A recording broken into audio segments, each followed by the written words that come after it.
our people needed to do a lot of self-work.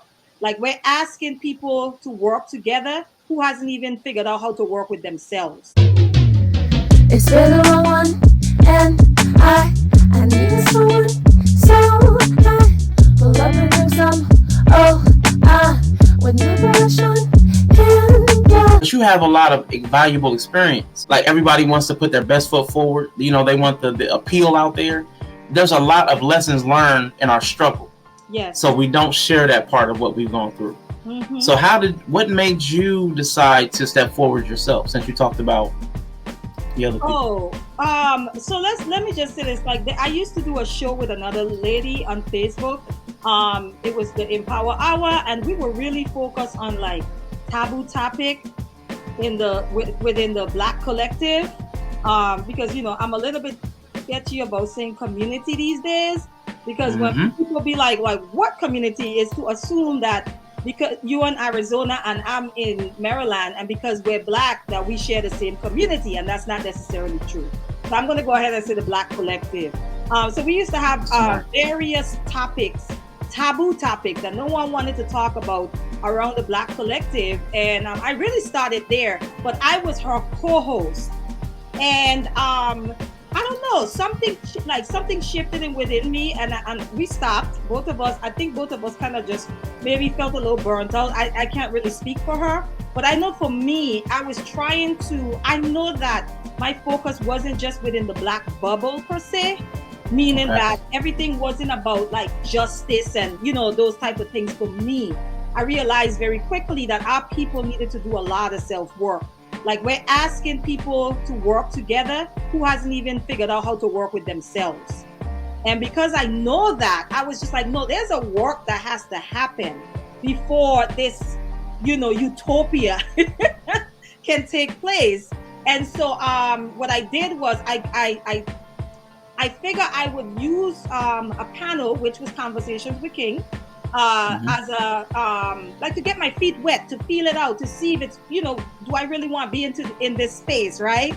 And I was just like, you know, King kind of was pushing all of us to get our own channel, and so that's really how I was just like, you know, I'm just gonna start the channel, and you know, and I'm still figuring out, like I haven't even landed on exactly how I want my space to look. I think I'm getting there. I think most people that come into my space kind of have an awareness of what the space is about.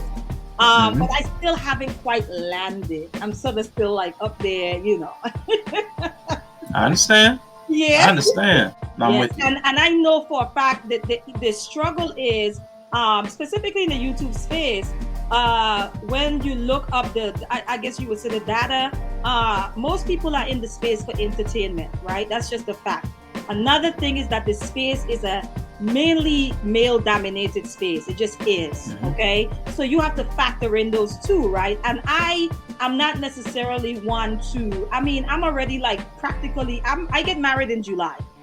I'm not in the space looking to be desired, right? But I'm not looking for the male gaze. Do you get what I'm saying? Or male validation. Yeah. So that's not my angle, right? And then the other part of it is I'm not necessarily an entertainer in that sense. If I was to give you something about myself, I'm more on the mystic teaching side, to be honest. I'm more of, let's delve into this, let's get into the root of it and stop dealing with these symptoms. You know what I mean? And so because I know that my build is not going to be as expeditious as somebody else is. And I think you have in YouTube, if you know that, me knowing that, you have to go in a space of acceptance, like a knowing of that. Otherwise, you will give up and be like, man, deuces, this ain't working out. But when I get emails, like yesterday, I got an email from someone that was like, you know, just me having the conversation, heal them of some things that they've been trying to heal. I was like, whoa, you know what I mean? When I get feedback and people, I'm like, then I'm doing, Ashan, if one person can leave and they are like, I am going to do better in my life, I'm satisfied. Trust me. Because you know, I've talked to you about this before.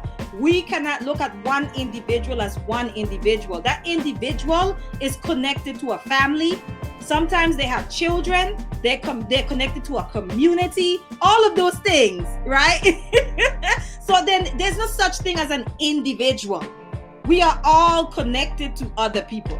The experiences that you have in life are what help us impart lessons to other people, because we had to learn them the hard way. So, we're trying to save you from making one of those mistakes, people. So just learn these lessons.